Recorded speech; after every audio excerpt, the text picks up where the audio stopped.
তুই বাড়ির সবাইরে ঘোল খাওয়াইতে পারিস, কিন্তু আমারে খাওয়াইতে পারবি না, কারণ আমি তোর ঘোল খাই না। আমিও ঘোল খাই না খালাম্মা, আমি মিল্ক খাই। যাও খালাম্মা, আমার জন্য মিল্ক নিয়ে আসো।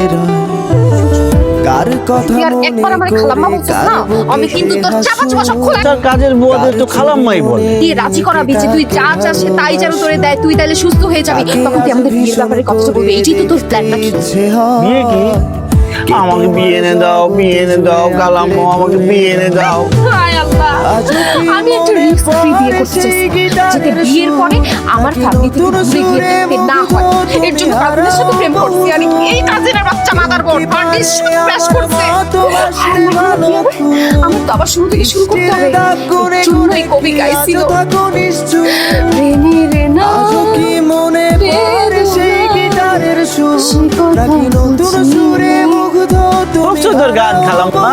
খালাম্মা তুমি আমাকে একটা গান বলো না, জনি জনি এস পাপা, এই গানটা বলো। যদি আরেকবার খালাম্মা বলছ না, তোরা কিন্তু